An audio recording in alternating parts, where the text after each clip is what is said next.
Apa para korban yang memang diinformasikan warga Garut ya? Salah satu kecamatan, Bu, bisa dijelaskan, Bu? Ya, memang kejadian ini anak-anak yang mendapat musibah ini adalah anak-anak kita, anak-anak di Garut. Ini ada di 2 kecamatan paling tidak seperti itu. Jadi kronologisnya mereka karena belajar di sana. Itu apalagi kurun waktunya memang dari 2016 sampai 2021 sampai kemarin di waktu Mei ini terbongkar semuanya. Ya, gitu ya. Dari 11 berapa anak, Bu? Asal Garut? 8 dari Garut. Dari semua dari kita. Jadi 8 1 sampai ada 2 anak. Nah ini tapi dari semua sekarang selama 6 bulan semua sudah lahir. Jadi kan tadi di TV saya melihat 2 lagi hamil, tidak, sekarang semua sudah dilahirkan. Sudah lahirkan. Iya. Semua ada di ibunya mereka masing-masing. Berapa anak itu, Bu, yang sudah melahirkan? Semuanya 8. Oh, 8 dari anak-anak ini. Jadi sebenarnya mereka sekolah di sana juga karena gratis. Jadi mereka banyak bertalian saudara dan tetangga. Jadi seperti yuk kita belajar di sana gratis. Nah inilah awalnya. Dan mereka kurun waktu 2016 sampai 2021 mereka ada di sana. Nah itulah anak-anak itu. Jadi di waktu mau lebaran, nah ini salah satu pedulinya orang tua yang melihat kenapa anak saya berubah. Nah dari situlah akhirnya dengan ditemani oleh kepala desa mereka melapor ke Polda Jabar. Nah itu awalnya seperti itu. Kondisi para korban sekarang gimana, Bu? Kondisi korban. Insya Allah mereka sudah lebih kuat karena kami telah mempersiapkan seperti inilah. Karena kalau ini akhirnya kebuka, mereka harus siap menghadapi para media. Nah seperti ini. Sekarang insya Allah mereka sudah lebih kuat karena salah satunya juga di waktu kita ambil. Nah inilah trauma mereka, dan karena mereka selama ini merasa aman di sana dan keluar si pelaku ditangkap, mereka merasa loh ini penolong saya selama ini, pelindung saya, maaf ya. Nah itulah seperti itu. Akhirnya sekarang kita beri ini psikolog kami yang ada di P2TP2 Kabupaten Garut, kami melakukan trauma healing. Trauma healing ini bukan untuk anak-anak saja, kepada orang tua. Bagaimana kalau melihat orang tua waktu kami memberi kabar.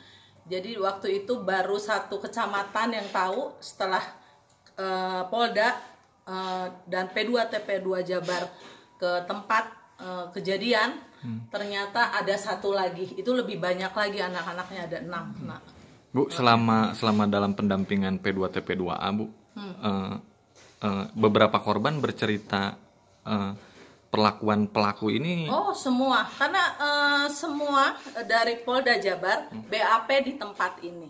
Mereka pertama sebelum kembali kepada masyarakat, kepada rumahnya, semua ada di rumah aman kami. Jadi bagaimana detail ini psikolog kami yang menanyakan bagaimana kejadian merinding. Anak-anak yang masih rata-rata di bawah 13 tahunan gitu ya, mereka waktu itu belajar diperlakukannya seperti itu. Modusnya seperti apa, Bu? Yang utama biasa dirayu apa dipaksa? Ya pasti ada kepaksaan. Oh, keterpaksaan. Tapi kan mereka tidak bisa untuk berontak karena mereka masih belajar di lingkungan itu. Dan apalagi walaupun dibilang pesantren, ternyata pengajarnya yang mengurus pesantren itu cuman si pelaku. Walaupun ada guru yang datang, ternyata mereka diiming-imingkan untuk belajar, tapi ternyata mereka belajarnya adalah guru datang itu. Jadi guru datang yang sudah sisanya mereka masak sendiri, anak-anak itu. Waktu itu ada 30 anak yang ada di pesantren itu. Dan memasak, tidak ada orang lain lagi yang masuk ke dalam pesantren itu. Jadinya mereka pun sebenarnya tidurnya tuh bersama-sama gitu ya, kayak kobong gitu. Nah itu pelaku kalau itu ya main tarik-tarik aja. Diambil gitu ya. Di tempat itu atau tempat? Di tempat itu, walaupun tadi saya lihat ada yang dibawa ke hotel juga, ada itu. Jadi memang sebenarnya pesantren ini awalnya bener. Itu di mana Antapani, itu bersama istrinya. Tapi karena orang ini memang mencari modusnya dengan proposal, akhirnya mendapat bantuan, dibangunlah pesantren yang di Cibiru ini. Nah itu awalnya seperti itu. Dan akhirnya mirisnya selama pesantren itu dibangun, itu dibantu juga oleh orang tua murid. Misalnya ada yang nyumbang kayu, ada nyumbang tenaga, tapi mereka tidak tahu anaknya diperlakukan oleh si pelaku. Sudah berapa lama Bu korban ini belajar di tempat itu? Ya kan 2016 sampai terbuka inilah. Mereka lumayan lama. Ada yang 3 tahun, ada yang 4 tahun ya Bella. Jadi itu mereka tapi ya itulah, nggak tahu, kayaknya ke apa ibaratnya kasih rep gitu ya, mereka nggak berani untuk ngomong. Ini kebongkarnya oleh seorang ibu yang anaknya memang di sana, ada perubahan dalam tubuh anaknya, maka oleh kepala desa, makanya ke Polda Jabar. Langkah selanjutnya dari P2TP2 seperti apa ini? Mungkin langkah kami sekarang tinggal memantau, karena dari awal kejadian kami ada di sisi mereka. Jadi mereka sekarang sudah ada yang mulai sekolah, karena mereka ingin sekolah. Rata-rata umur 16, ya 1 SMA, 2 SMA ini sudah sekolah. Itu pun kami titipkan atas nama P2 dan pemerintah. Nah seperti itu. Dan yang baru lahir mungkin tidak untuk belajar dulu, tapi kami untuk kejar paket seperti itu. Tapi kita lihat aja, paling tidak saya aja untuk ke satu kecamatan itu sudah berapa kali datang.